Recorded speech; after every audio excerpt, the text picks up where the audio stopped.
Thank you, Nathaniel. Good morning and welcome to this worship service at the Unitarian Universalist congregation at Shelter Rock. We are here on this beautiful land, the ancestral land of the native peoples of Manhasset Bay and of the Shelter Rock. I'm the Reverend Dr. Natalie Fenimore, and I am joined here in ministry at this congregation by the Reverend David Carl Olson, the Reverend Israel Bufardi, and this year's ministerial intern, our student minister, Madison Colquitt. Today, I also share the pulpit with our worship associate, Sandra Frank. Wherever you are in your spiritual journey, you are welcome here. Ours is a faith tradition which includes those of many backgrounds and celebrates both our differences and our common humanity. We use science, reason, and the many gifts of the Spirit to discern life's meaning and its many mysteries. Here we believe you need not think alike to love alike. Here we put love at the center. You can learn more about Unitarian Universalism and this congregation by visiting the welcome desk in the lobby or our website. You are invited to many programs here, and we hope that you come and enjoy what speaks to your heart and your mind. You're invited to our You Belong Here Path to Membership workshops on October 20th and 27th. Our Friday night worship and coffee house, Soulful Sundown, returns on October 11th at 7:30. The LGBTQ+ committee is sponsoring a Gender 101 workshop on October 9th at 7 o'clock. Today, after worship, join a discussion of end of life with the Death Cafe in the Art Gallery. And there's a Love at the Center book discussion at 12:30 in the Bride's Room. As always, lunch follows the service. There's a small fee, but if you are a guest today, you are our guest. And now let us begin our worship together with hymn number 211, We Are Climbing Jacob's Ladder.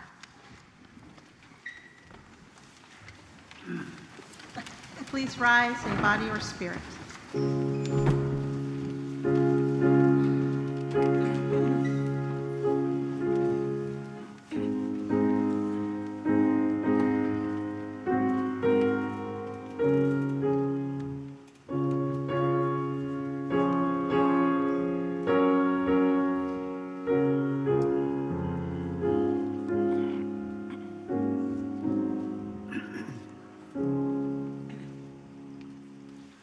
We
You may all be seated.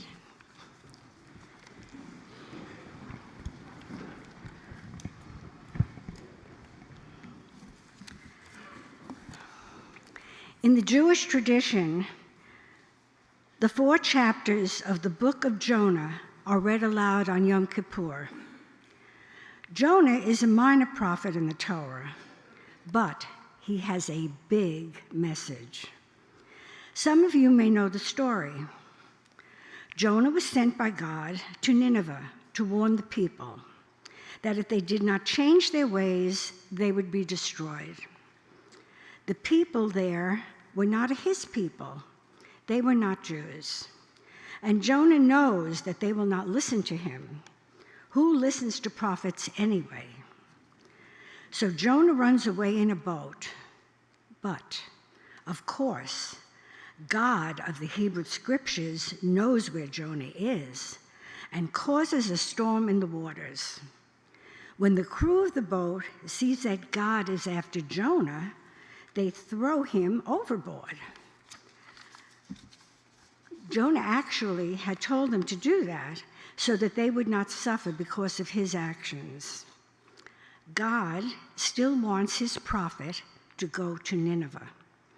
So God has a big fish swallow Jonah and keep him for 3 days and 3 nights. When the fish coughs Jonah up, God sends him to Nineveh, and this time he goes. At Nineveh, Jonah warns the people that they must change their ways or be destroyed. Lo and behold, the people do listen. They change. So they are not destroyed. They live anew. But Jonah, the reluctant prophet, does not understand. He wanted Nineveh to be destroyed for their past behavior. He did not believe that God should send them a second chance. He did not recognize his own second chance after the time in the big fish. He became angry and went off to sulk. But his God, who is most gracious, patient, generous, and knowing of the human heart, makes room for all people, the Ninevites and Jonah, to make mistakes and to change their ways. As listeners of the story, we can hope that Jonah will come to understand something about this boundless forgiveness, the boundless love. We light our chalice, the symbol of Unitarian Universalism, for the practice of deep listening, boundless forgiveness, and boundless love.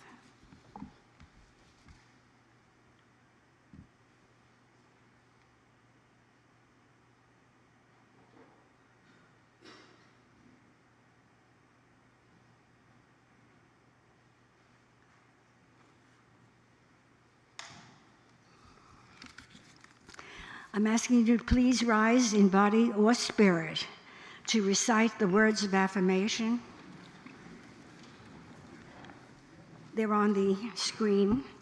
Love is the doctrine of this congregation. The quest for truth is its sacrament, and service is its prayer. To dwell together in peace, to seek knowledge in freedom, to serve human need. This do we affirm and covenant with each other. And now our song of affirmation.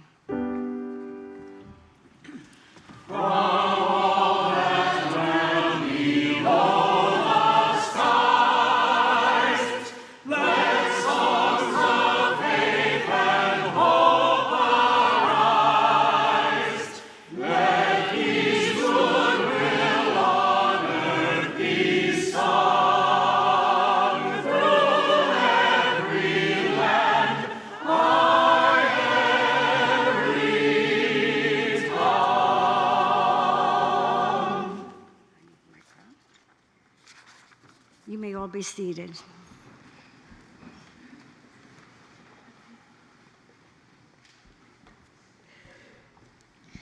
I offer this reading by Jack Reimer. Now is the time for turning. The leaves are beginning to turn from green to red to orange. The birds are beginning to turn and are heading once more toward the south. The animals are beginning to turn to storing their food for the winter. For leaves and birds and animals, turning comes instinctively.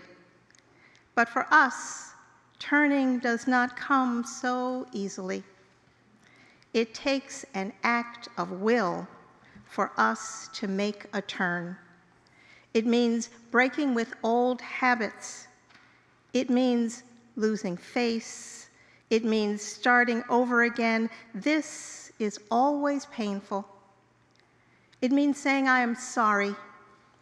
It means recognizing that we have the ability to change. These things are hard to do, but unless we turn, we will be trapped forever in yesterday's ways. God, help us to turn from callousness to sensitivity, from hostility to love, from pettiness to purpose, from envy to contentment, from carelessness to discipline, from fear to faith. Turn us around. Revive our lives as in the beginning, and turn us toward each other, for in isolation there is no life.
During the month of October, our offering goes to the Unitarian Universalist Association, UUA, Disaster Relief Fund. The Disaster Relief Fund gives the UU congregations and recognizes UU nonprofit entities. It is part of a covenant between the UUA and the various congregations. Congregations who can give more generously to those in need in a way to embody our faith and values. Your donation allows the UUA to respond with flexibility to current disaster needs, as well as to new emergency situations as they arise. Today's collection will go towards relief for the hurricane victims and various congregations. The ways to give are shown on the screens, and to remind all here that we do have a box outside that if you choose, you can put your donation into. And also, there is a giving page on the UUCSR.org to set up a one-time or recurring payment. And now you may stay seated for the next hymn.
Now, let us enter into a time of silence meditation, or prayer. I invite you to quiet your mind.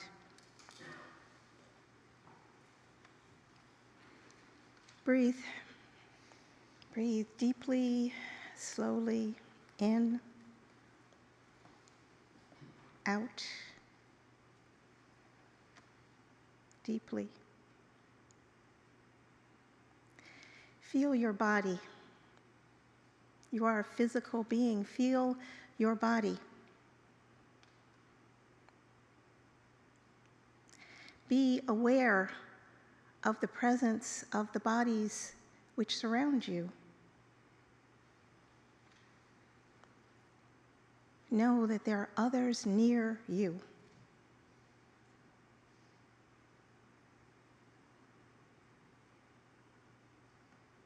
Slowly, deeply, breathe.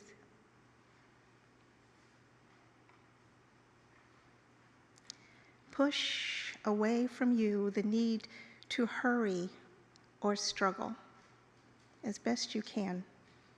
Push away the need to hurry or struggle. Be here.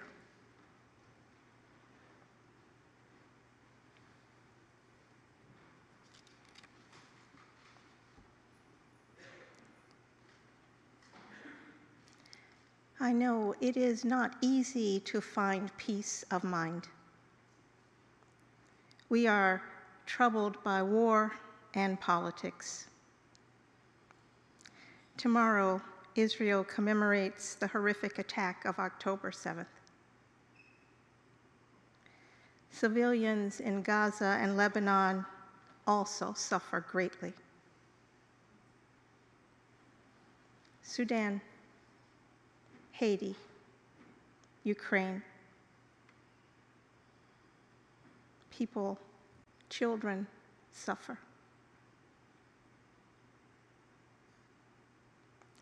And our election season is itself full of deep anxiety. For many, there is fear. Fear for our country.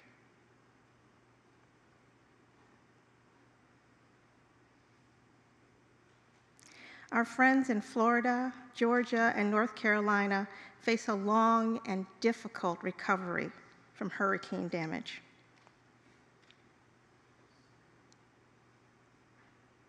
And here among us at UUCSR, the Lingstad Hughes family and Cynthia Lee have had a death this week.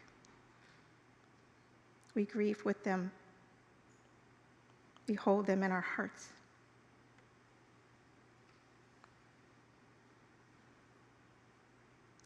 So, it is bad these days. Can't ignore it. It's bad. But it's bad many days for many people.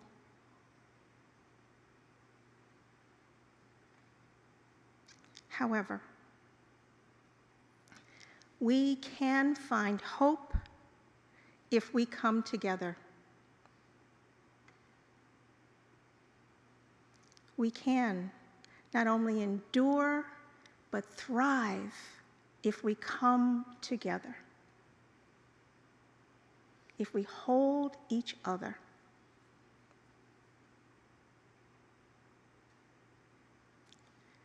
So breathe.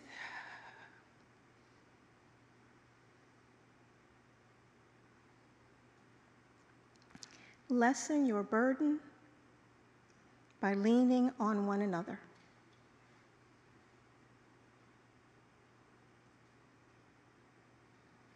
Open your heart. Take the risk. Open your heart to one another.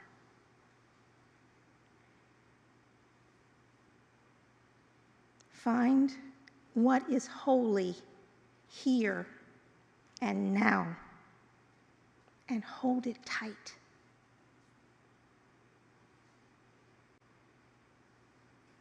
For what is holy is right here next to you.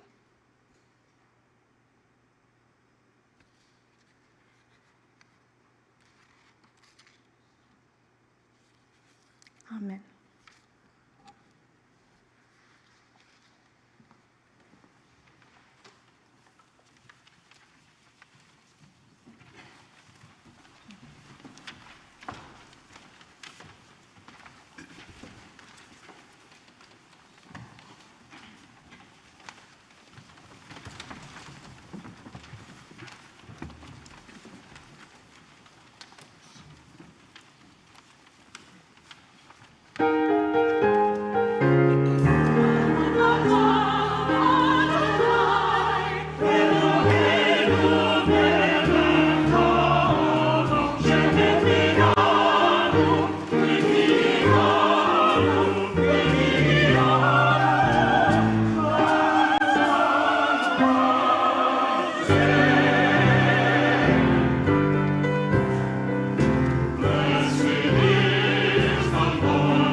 Thank you to the choir.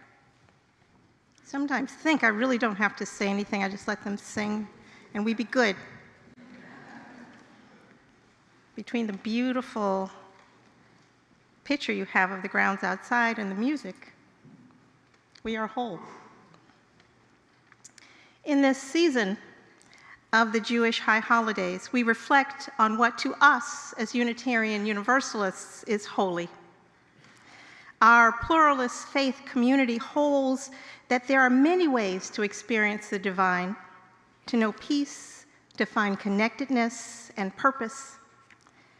As Unitarian Universalists, our values, our principles, our covenants provide guidelines and boundaries which can help us to find what is to us holy. What we believe gives meaning and purpose to our lives. Right now, so much of what we may hold in our hearts and minds as holy is under threat, lies before us in pieces, in tatters. If peace is to you holy, you must be in agonizing pain. The world is on fire with war and devastation. Humanity is militarizing itself. We are on the verge of ever-widening conflicts, endangering more and more communities, causing more and more innocent death. The future of so many children is being destroyed. If justice is to you holy, it must be almost impossible for you not to be angry almost all of the time. Our criminal justice system contains so much injustice. Our political system, the democracy we hold so dear, is in danger. The democracy which we are taught to believe points us toward justice, leads us to freedom, is in danger. Corrupted and made small and petty by small and petty and hateful people, diminishing our country. If the earth itself is holy to you, you must be in tears, watching fire and flood, contamination and deforestation, climate disaster, and environmental injustice. If the ancestors are holy to you, what deep disappointment, What sadness that their lessons, their ways are not followed, their gifts not cherished, their wisdom not respected, their names not honored. Of course, I could go on and on and on, because what is holy to you may be lying on the floor bleeding now. But I will add this. Now I will say this. If life itself is holy to you, then know that if there is life, when there is life, there is love and there is hope. And there is joy. It is with hope that we find a way to continue to connect. So I believe that it is life and love and hope and joy and community which is most holy. And this holiness holds us. It gives us light. If we embrace this light, we can save everything else. In this season of Yom Kippur, a time of forgiveness, Jews are asked to atone and reconcile with God, but also with each other, most importantly, with each other. To make room in your life, in your heart, for renewed life, for renewal and positive action going forward. To find ways to engage with what you find holy without the burden of pain and anger and resentment.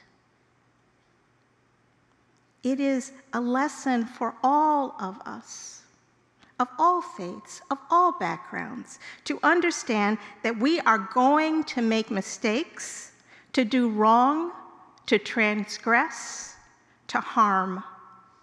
We are human. We will do these things.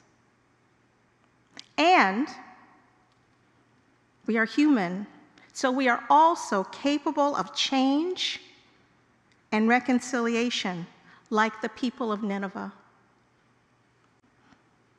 This lesson is holy. We need to listen. We need to listen deeply. And when we listen deeply, we can come closer to our individual and community holiness.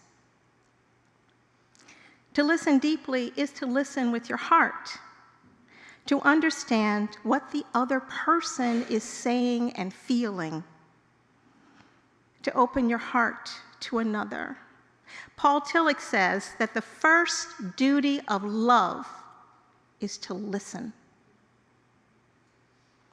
If forgiveness and atonement are holy to you, if reconciliation and renewal of connection and community are holy to you, open your heart. Listen deeply, because there are at least 3, 4, 5, 7 sides to every story. So there are some practical skills that go with deep listening. First, suspend assumptions, because each person has their own story. You can't assume what it is. Use I language. Speak for and about yourself. Try not to say you in confrontational and accusing ways. Doesn't help. And it's hard, but try to listen without judgment. I'm not saying without opinions. I'm not saying without principles. Just listen without judgment. And suspend your status and treat other people as equals. And because to share your story is to risk something, don't ruin your relationships by spilling secrets. Listen to understand. Listen to understand, not to just affirm what you already think you know. And ask questions. Don't be afraid or embarrassed if you don't really understand. Ask questions. And welcome silences, which is hard. Sit and welcome the silence. Listen as much, if not more, than you speak. Frederick Farber has written, "There is a grace in kind listening, just as there is a grace in kind speaking." And so I ask you to find a creative path to reconciliation, a way back to our holy connections. I ask you to feed what is holy with love and starve the rest. Now, there is this old story retold by M. Scott Peck, which you may have heard, The Rabbi's Gift. Let me tell you. The story concerns a monastery that had fallen upon hard times. Once it was a great order, huge, fancy monastery, beautiful grounds and gardens with many, many monks. But as a result of waves of anti-monastic persecution in the 17th and 18th centuries, the rise of secularism in the 19th century, now all its branch houses were lost. And it had begun to deteriorate to such an extent that there were only 5 monks left in this huge, decaying mother house. There was an abbot, their leader, and 4 others, and all were over the age of 70. Clearly, it was a dying order. In the deep woods surrounding the monastery, there was a little hut that a rabbi from a nearby town occasionally used as his retreat. Through their many years of prayer and contemplations, the monks became a kind of mystical about this, kind of psychic, and they could always sense when the rabbi was at his retreat. The rabbi is in the woods. The rabbi is in the woods again. They would whisper to each other, "The rabbi is in the woods." We can feel it. As he agonized over the imminent death of his order, it occurred to the abbot that he should visit the rabbi and ask him if there was a chance that the rabbi had any advice to offer him that would save the monastery. The rabbi welcomed the abbot to his hut. But when the abbot explained the purpose for his visit, the rabbi could only commiserate with him. "Oh, I know how it is. The spirit has gone out of the people. It's the same in my town. It's the same in my synagogue. Almost no one comes to service anymore." So the old rabbi and the old abbot wept together. They read parts of the Torah and quietly spoke of deep things together. The time came when the abbot had to leave, and they embraced each other strongly. "It has been a wonderful thing that we should meet after all these years," the abbot said, "but I still have failed in my purpose for coming here. Is there nothing you can tell me, no piece of advice that would help me to save my dying order?" "No, I'm sorry," the rabbi responded. "I have no advice to give. The only thing I can tell you is that the Messiah is one of you." The abbot returned to the monastery, and his fellow monks gathered around him to ask, what did the rabbi say? He couldn't help The abbot answered, "We just wept and read Torah together." The only thing he did say, just as I was leaving, it was something cryptic. He said that the Messiah was one of us. I don't know what he meant. In the days and the weeks and the months that followed, the old monks pondered this and wondered whether there was any possible significance to the rabbi's words. The rabbi said the Messiah is one of us. Could he possibly mean one of us here at the monastery? Which one? If anyone, he meant Father Abbot, who's been our leader for more than a generation. Or maybe Brother Thomas. Certainly, Brother Thomas was a holy man.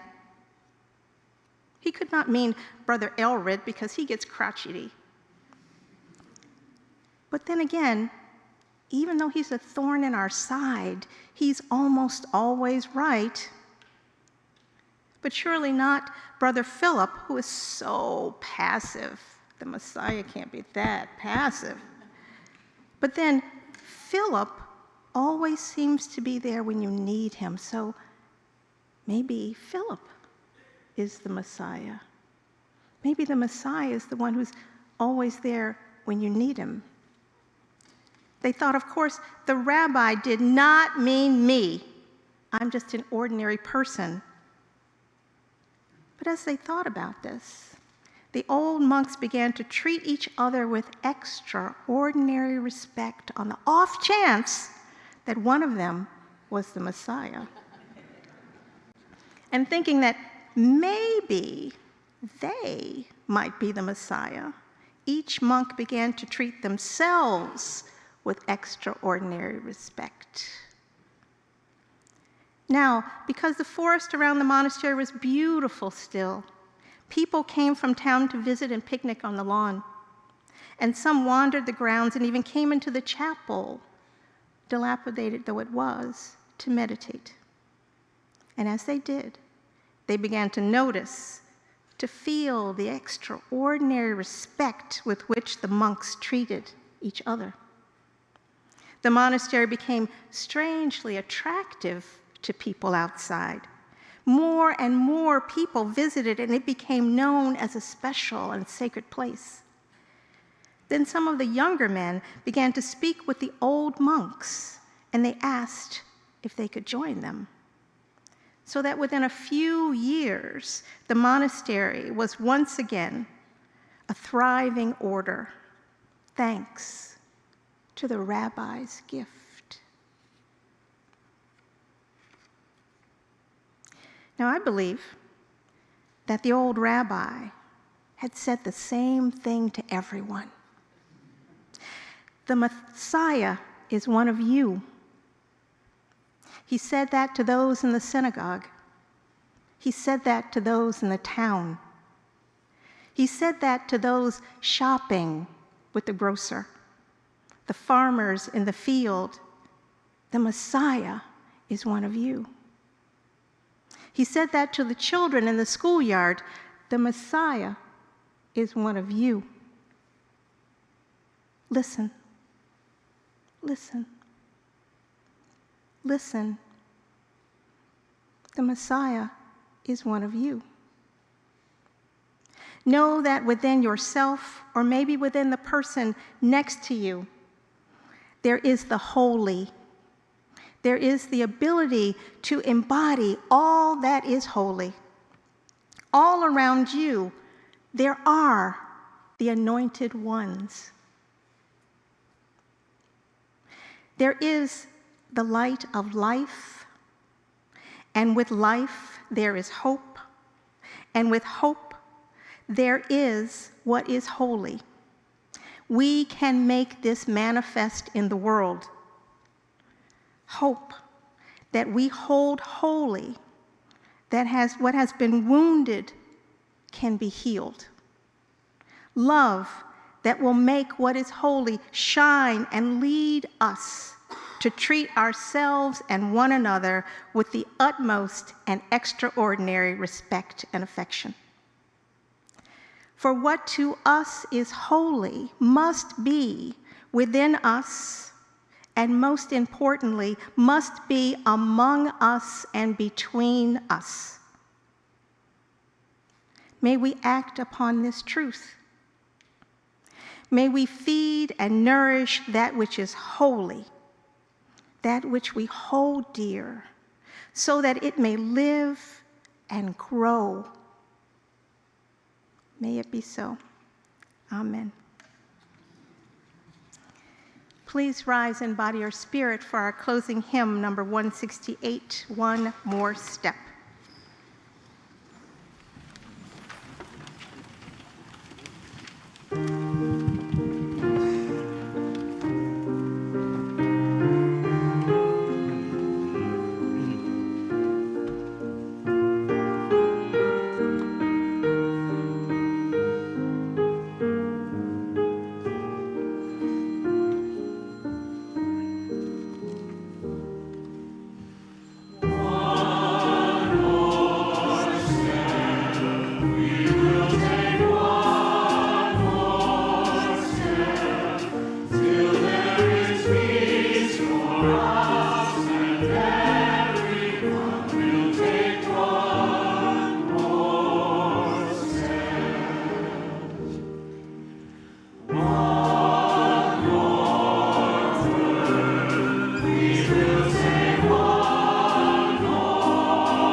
Closing.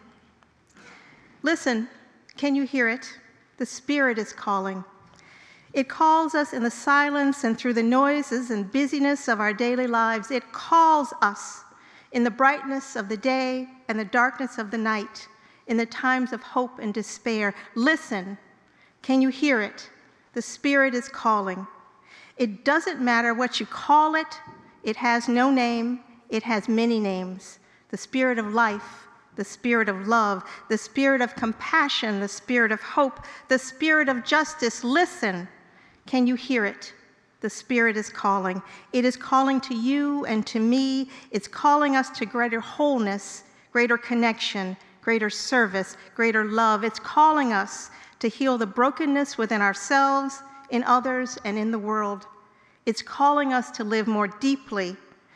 It is calling us to beauty. It is calling us to laugh and to dance and to sing. It's calling us to live through life's pain and sorrow. It's calling us to live courageously and kindly, to speak our truth in love, to bend the moral arc of the universe toward justice. It is calling us into community. It is calling us into greater life for all. Listen, can you hear it? The Spirit is calling. Go in peace.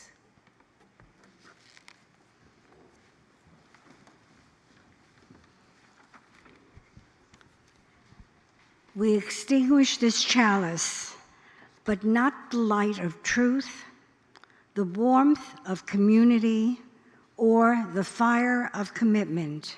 These we carry in our hearts until we are together again. Please remain seated for the postlude.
you.